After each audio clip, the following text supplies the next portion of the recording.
A mais recente capa da revista Isto É Independente chamou muito a atenção das pessoas e por vários motivos. Num texto pra lá de esquisito e panfletário, com uma imagem estranha compreendendo 3 figuras de perfil, sendo uma delas o governador de São Paulo, João Dória, a revista pinta as supostas façanhas deste último como um grande expoente do Brasil que dá certo, pintando-o desde já como um contraponto ao que deve ser o Brasil que dá errado, em outras palavras, contra Jair Bolsonaro. A propósito, você já é inscrito aqui no meu canal no YouTube? Se você ainda não é inscrito e se gosta do trabalho que eu realizo aqui na plataforma, clique aí embaixo em se inscrever e aproveite e deixe o seu like e o seu comentário neste vídeo, porque isso ajuda o meu canal a crescer e a ser visto por mais pessoas que gostam desse tipo de conteúdo. Este é um canal pequeno, então toda ajuda é muito bem-vinda. E me siga também lá no Instagram, @quintessencia.lib, porque eu sempre posto coisas diferentes por lá também. Voltando à peça publicitária, reportagem de capa da revista Isto É. O texto jornalístico inicia dizendo que não poderia haver maior contraste entre o momento vivido pelo país e pelo estado de São Paulo, uma vez que o governador do estado, João Dória, estaria seguindo um caminho diferente do presidente da República, o que explicaria esse tal contraste citado pela revista. A explicação para o estrondoso sucesso de Dória seria sua pegada gestora no governo do estado. Sabe, aquela conversa fiada da primeira eleição em que ele concorreu para prefeito, você lembra? Não sou político, sou gestor. Eu continuo sendo um gestor, um administrador. Eu não sou político. Um dos nomes fortes do governo paulista, junto de Dória, é seu secretário da Fazenda, o candidato a presidente derrotado Henrique Meirelles. Segundo a reportagem, a dupla conseguirá fazer o PIB de São Paulo crescer bastante, superando o PIB nacional e, supostamente, até mesmo dos Estados Unidos. De acordo com Meirelles, o crescimento de São Paulo só vai perder para a China e a Índia. E eu vou te dizer, você vai se surpreender com a quantidade de vezes que a China é citada nessa reportagem. De acordo com o texto, é extremamente fácil abrir um negócio em São Paulo. Esqueceram de mencionar a exceção a essa regra, que é quando o governador decreta que ninguém pode abrir as portas do estabelecimento. Ao que consta, leva-se apenas um dia para abrir uma empresa no estado. Nas palavras do governador, é um padrão chinês que adotamos aqui, reduzindo a burocracia. É, meu amigo, de novo a China. Alguns dos supostos méritos de João Dória que são apontados pela reportagem são a questão das obras públicas realizadas no estado e, como não poderia deixar de ser, a questão da saúde. De acordo com o texto da Isto É, citando palavras do governador, São Paulo virou um canteiro de obras, num ritmo frenético, como diz a reportagem. Sobre a questão da saúde, que não poderia faltar, cita-se a abertura de novos hospitais e de UTIs por parte do governador. E, é claro, também é citada a corrida por uma vacina contra você sabe o quê. Diz a reportagem, Dória apostou todas as suas fichas na Coronavac, driblando a sabotagem de Bolsonaro. Venceu. Um trecho, porém, chama bastante atenção. Em determinado parágrafo, a revista diz que Dória se aproximou dos chineses, ao contrário do que havia feito o presidente Bolsonaro. Dória teria aberto escritórios comerciais como o de Xangai, que deu o pontapé inicial para a bem-sucedida parceria do Instituto Butantan com a farmacêutica chinesa Sinovac na produção da Coronavac, antes que a pandemia pudesse ser mesmo prevista. É esse tipo de comentário que, às vezes, me faz ter vontade de tirar o chapéu de alumínio da gaveta. Há, por fim, um claro componente político no corpo da reportagem. Citando o vice-governador de Dória, Rodrigo Garcia, que também está na capa da revista, o texto diz que ele é um nome conciliador. Quer saber o que isso significa? Basicamente, que ele é um ex-filiado do DEM, assim como também secretário paulista Rodrigo Maia. Sim, o Rodrigo Maia, e que vai costurar acordos políticos para viabilizar a candidatura de Dória como uma possível terceira via entre Bolsonaro e Lula. Sobre isso de terceira via, bem, eu já chego lá. Vamos lá, precisamos tirar isso do caminho. O que diabos é essa reportagem de capa? Aliás, o que está acontecendo com essa revista? Pouco tempo atrás,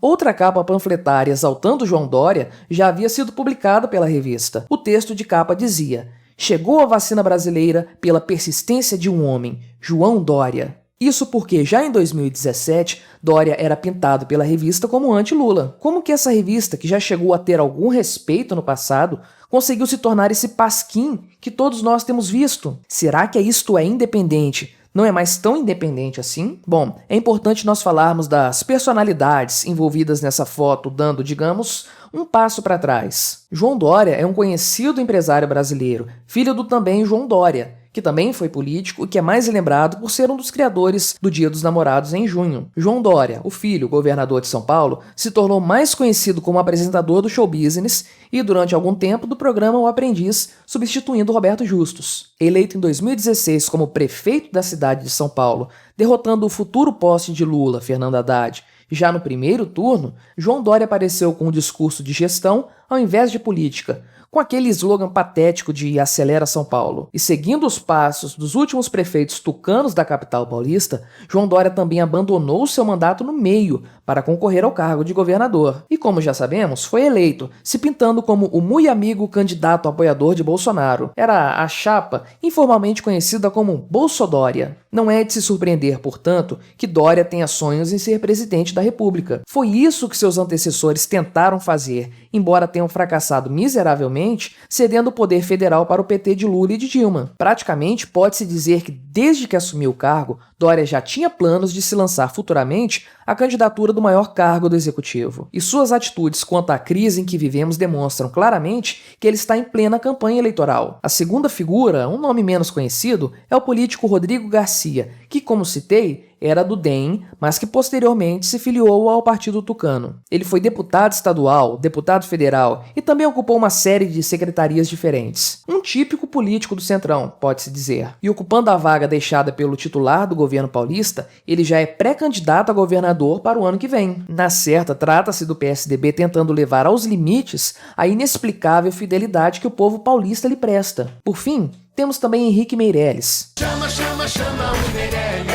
que já passeou por todos os governos imagináveis e que naufragou vergonhosamente nas últimas eleições presidenciais. Com sonhos muito mais modestos, ele se resignou, ao que parece, em ser um mero coadjuvante de um típico governo tucano. Em outras palavras, ele está em casa, em sua zona de conforto, desfrutando da terceira idade, coisa que ele já devia ter feito há muito tempo. O que esses personagens, de histórias tão distintas, têm em comum para figurarem juntos na capa da Isto É? Muito mais do que pode parecer à primeira vista. Eles são o suprassumo do establishment político brasileiro. Eles são a velharia das velharias. São um de sempre. E é justamente por isso que eles são tão queridos pela velha mídia. Os meios tradicionais de comunicação sabem que dependem desse tipo de político, antiquado, velho, para sobreviver, uma vez que as pessoas possuem cada vez menos apreço por esse tipo de político da velha guarda. E, portanto, a reação das redes sociais a essa capa panfletária da Isto É não poderia ser diferente. Muitos debocharam, e com razão, da tentativa de se fazer uma propaganda eleitoral antecipada disfarçada de reportagem, algo que, no fim das contas, não funcionou bem nem como uma coisa, nem como outra. Mais engraçado mesmo foi a comparação que fizeram da imagem de capa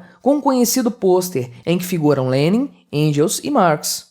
Realmente faz bastante sentido. Sobre essa história de terceira via, se você já acompanha o meu canal, você já conhece a minha opinião. Eu já falei sobre isso num vídeo sobre esse tema, inclusive, e também em outro vídeo, em que eu falo sobre a viabilidade de Ciro Gomes como uma terceira via, em contraponto a Bolsonaro e Lula. Para mim, isso não existe. Qualquer terceira via em 2022 fracassará, simplesmente porque o país está polarizado. Teremos apenas 2 candidatos viáveis. Resta apenas descobrir quais serão. Se Dória aparecer como uma terceira via, ele está fora. E eu tenho certeza total de que, embora ele sinalize essa possibilidade na reportagem em questão, ele, no fundo, sabe que sua única chance é ser o anti-Bolsonaro. Afinal, ele apareceu como anti-Lula em sua primeira eleição, e isso acabou por garantir sua vitória. É provável, portanto, que ele esteja apostando nessa mesma tática, mudando apenas o alvo da vez. Será que isso vai dar certo e Dória será um candidato viável à presidência? Bem, o tempo dirá. O mais provável, na minha opinião, porém, é João Dória seguir os caminhos de seu antecessor no governo de São Paulo, Geraldo Alckmin, e seu fiasco nas eleições de 2018. Ou mesmo seguir o caminho do seu secretário da Fazenda, Henrique Meirelles, que investiu milhões de reais numa campanha fracassada que lhe rendeu míseros 1,20% dos votos totais. Aliás, parafraseando a capa da revista, a possível candidatura de João Dória, junto do fracasso de Meirelles de 2018, são o Brasil que dá traço. Essa capa da revista Isto É quase um estertor, um último gemido da velha mídia, que já perdeu completamente a relevância e a estima do público em geral. Esse povo depende dos políticos e é por isso que eles estendem um tapete vermelho para aqueles que certamente patrocinariam a sobrevivência da velha mídia decadente. A capa é vergonhosa, não tenha dúvida, mas é autêntica. Não em relação ao que ela nos diz diretamente, mas sim em relação ao que está nas entrelinhas. A velha política está morrendo e junto dela morrem também os velhos meios de comunicação. Estão ambos caminhando de mãos dadas para o túmulo. A reportagem da Isto É Independente diz, por fim, que Dória é pré-candidata à corrida presidencial e concorre às prévias do PSDB em novembro. Bem, no fim das contas, nós já sabemos o que a grande mídia realmente quer. E também sabemos que, para variar, essa mídia caquética, irrelevante e decadente não vai ter o que deseja. O caminho dos grandes conglomerados de comunicação já está traçado. Eles estão todos condenados à completa decadência, sendo que no caminho farão como a Isto É, se tornarão uma patética paródia de si próprios.